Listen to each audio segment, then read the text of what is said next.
বলের পাশাপাশি আমিরের বলে পাঁচ ছক্কা হাঁকিয়ে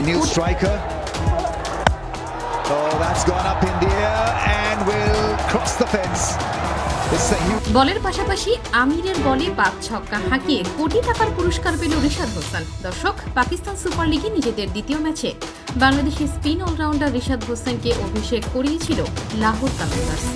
প্রথমবার টুর্নামেন্টে খেলতে নেমে 3 উইকেট নিয়ে তিনি দলের জয়েও অবদান রেখেছিলেন। এছাড়াও দ্বিতীয় ম্যাচেও তুলে নিয়েছিলেন 3 উইকেট। তাই তো রিশাদকে এখন দলের প্রধান খেলোয়াড় হিসেবেই ধরা হচ্ছে। তাই তো আজকের ম্যাচেও তাকে রেখে একাদশ সাজিয়েছে শাহিন আফ্রিদির নেতৃত্বাধীন লাহোর। কোয়ার্টার বিপক্ষে টসে জিতে তারা ব্যাটিংয়ের সিদ্ধান্ত নেয়। শুরু থেকেই ভালো ব্যাট করলেও 15 ওভার যেতেই হারিয়ে ফেলে 5টি উইকেট। তখন ব্যাট করতে মাঠে নামে রিশাদ হোসেন। শুরুতেই 2টি ডট বল খেলেও পরের ওভারে আমিরের বলে 3 ছক্কা হাঁকায় রিশাদ। এর ফলে ম্যাচ শেষে তাকে পাওয়ার হিটারের পুরস্কার প্রদান করা হয়।